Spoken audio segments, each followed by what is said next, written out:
Good evening, ladies and gentlemen, boys and girls, and welcome back to another week here at TYFW.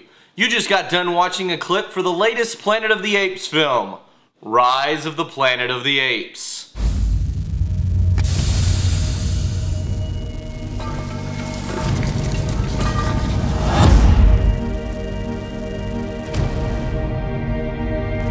You have no idea what you're dealing with. Rise of the Planet of the Apes is one of the most pleasant surprises of the season. It is a smart, clever, and well-written origin story to the ridiculous film series that has spawned countless sequels. As you may have read already, this is the first film made from the point of view of a completely digital creation in a real world.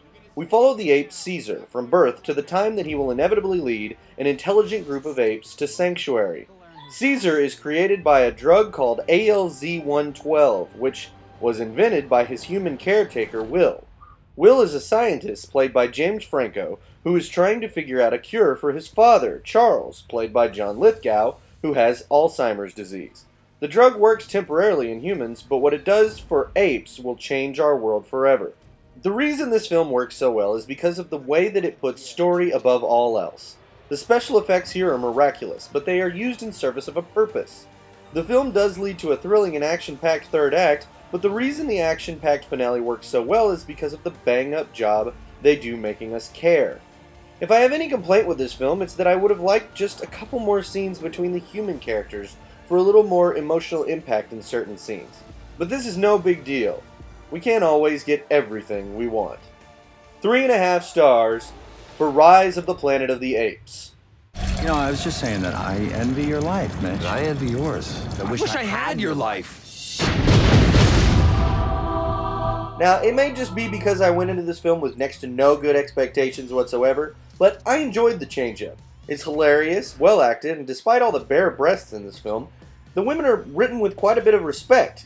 It definitely helps that they are acted by Leslie Mann and Olivia Wilde with such winning personality, but it's the script that really gives it to them. However, enough about the girls, because for the most part, this is an all-dude laugh-a-thon. The basic premise here is to make a raunchy version of Freaky Friday with Jason Bateman and Ryan Reynolds switching bodies when they pee in a magic fountain. Bateman's character, Dave, is a family man with a great career. Reynolds' character, Mitch, is a ladies' man who works in the Lorne industry, that's light porn for all you uninitiated. Neither one of them work well in the other's shoes at all, and that's what makes this so funny. They really do play this concept for all it's got. Now, this does not mean that I really loved this film. There are some super cheesy jokes involving the little twins, where they get crapped on their faces, and I found this really terrible, some cringe-inducing moments there. However, as I said before, I'm not sure that this is a really good film, but I had a good time while it lasted. Sometimes, that's all that matters. 3 stars for the change-up. Alright, next up on the show, our friend Risa from over at Dallas Movie Screenings has an interview with Taryn Manning, the star of The Perfect Age of Rock and Roll, in select theaters this weekend.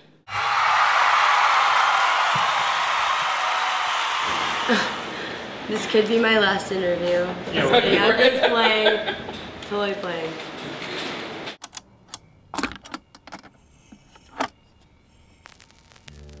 All the great ones died at 27. Jimi Hendrix, Janis Joplin, Jim Morrison. Most men live lives of quiet desperation and go to the grave with the song still in them. I just said something about the movie. Awesome. What was it like working with all those boys? Outside of Kelly Lynch, you were the only girl in the movie. I was the only girl. You know, it was really fun. Like, all those guys were so so sweet and welcoming, and Jason Ritter's hilarious, and Kevin's hilarious, and Peter Fonda's like a trip and a half, and we had a really good time. But it was definitely intimidating. Like, I remember being like, wow, I'm around all guys, like, whoa. But they really were kind, and we had a really good like experience filming. You were talking about yesterday the extended scene that you did, the scene of regret. Yeah. Do you think they'll put that on the DVD? I hope so. Like, on the scene of regret, I think I really think they should. You know, like,